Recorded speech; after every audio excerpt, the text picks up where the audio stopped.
Radhe Radhe guys, good evening. तो शाम है और आज का दिन है खरना का। तो गाइस ये वीडियो मैं कुछ दिन मतलब 15 दिन के बाद अपलोड कर रही हूँ, क्योंकि खुद वीडियोस बनाना और खुद इसे रिकॉर्डिंग करना और खुद इसे अपलोड करना तो थोड़ा समय लग जाता है। और मुझे कुछ ज़्यादा समय इसलिए लग गया क्योंकि हम लोगों की मतलब मेरे और मेरे हस्बैंड की थोड़ी एक्सीडेंट हो गई है, तो इसी की वजह से मैंने इस वीडियो को मतलब ध्यान ही नहीं दिया। और अभी थोड़ा जब घर में मतलब कि सब सुख शांति से है, थोड़ा आराम है मेरे हस्बैंड को, तो मैंने सोचा कि चलो इस वीडियो को अपलोड कर देना ज़रूरी है, क्योंकि ये सब एक यादें होती है कि हाँ घर में बच्चे हैं तो उन्हें भी पता होना चाहिए कि हाँ माँ कैसे क्या चीज़ करती है। तो अभी तो मेरे दोनों बच्चे बाहर हैं, तो भाई मैं इस वीडियो को बनाकर अपलोड करके रख देना चाहती हूँ, ताकि मेरे बच्चे कभी देखें तो उसे पता चले कि हाँ मम्मी किस तरीके से कोई भी घर में त्यौहार करती थी। तो गाइज़ मैं अपने इस वीडियोस को बनवा रही हूँ अपने बहन की छोटी सी एक बेटी है, उसे मैं सिखा रही हूँ, क्योंकि वो भी सीखना चाहती है कि वीडियोस कैसी बनती है, वीडियोस कैसे अपलोड होती है, रिकॉर्डिंग होती है, तो मैं उसे सिखा रही हूँ।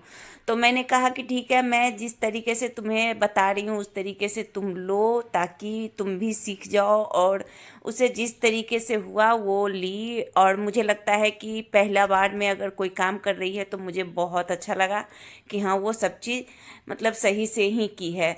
और अब हो गया कि मेरा खीर रोटी तो बन ही गया और पूजा का टाइम आया तो गाइस लाइन कट गई। और मेरे घर में इन्वर्टर है, लेकिन इन्वर्टर पर एक ही लाइट जलती है, जो कि आप देख रहे हो कि दीवार के पीछे मतलब मेरे सर के ऊपर देखो कि एक लाइट जल रही है, जो कि इन्वर्टर की ही है। और मैं बता रही हूँ कि मुझे लगता है कि लाइन कटे हुए 1 से 1.5 घंटे हो गए थे, और मैं एक ही बल्ब पे सारा काम कर रही थी। प्लस मेरी बहन जो थी सो वो मतलब कुछ लाइट दिखा रही थी, और साथ में मतलब कि छठी माई का सॉन्ग भी बजा रही थी, तो मुझे बहुत ही अच्छा लग रहा था। तो उतना मुझे टेंशन नहीं हुआ कि हाँ चलो भाई लाइट नहीं है तो वीडियोस कैसी आएगी। गाइस इस तरीके से भी वीडियोस बहुत सुंदर मुझे लग रही है। तो मैंने अच्छे से मतलब कि पूरे पक्का को मतलब हाथों से पानी रख के धोया, और उसके बाद मैंने केला का पत्ता बिछाया। फिर मैंने यहाँ बकरा सिंदूर से 4 जगह अच्छे तरीके से 5-5 जगह करके मैंने 4 जगह अर्घ दी और टीका, क्योंकि मैं जब से मैं पूजा कर रही हूँ छठ पूजा मैं बकरा सिंदूर से ही करती हूँ, तो इसीलिए। और मेरे मतलब कि मैं हमेशा सासू माँ को देखी हूँ कि वो खीर रोटी और साथ में केला मुरई ये चीज़ ही चढ़ाती थी। कितने को मैं देखती हूँ कि फल फ्रूट भी चढ़ाते हैं और ज़्यादा, लेकिन मेरे घर में सब शुरू से इसी तरीके से होते आया है। तो मैं भी सासू माँ के ही मतलब कि अपने जिस तरीके से सासू माँ ने की है उसी तरीके से मैं अपना पूरा धर्म निभाई हूँ, तो मैं इसी तरीके से पूजा करती हूँ। फिर मैंने अड़हुल का फूल चढ़ाया और अच्छे से मैंने फिर से सिंदूर लेके पूरे प्रसाद पे टिक्का किया, ताकि मतलब कि जिस तरीके से पूजा होनी चाहिए एकदम धर्म पूर्वक मैंने उसी तरीके से की।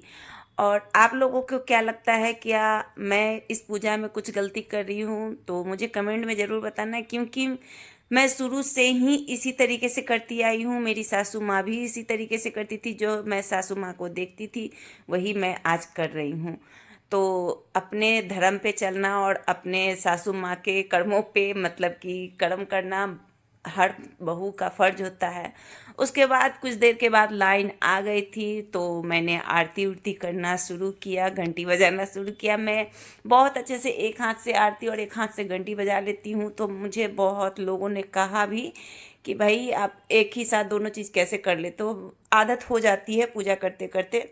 तो देखो यहाँ लाइट आ गई थी, और मैंने पहले ही बताया था कि लाइट आई थी, लेकिन शायद बल्ब में कोई दिक्कत थी इसीलिए जल नहीं रही थी। तो इस तरीके से हम लोगों की खरना का पूजा कंप्लीट हुआ। और यही रही मेरी बहन और बहन की बेटी, जो कि खुद से मतलब फ़ोटो शूट कर रही थी। तो मैंने सब यादगार के लिए ये फ़ोटो सब भी इसमें लगा के रख दिया। और ये रही मेरी पूरी लुक और ये रही चूड़ी। वीडियोस कैसी लगी कमेंट में ज़रूर बताना।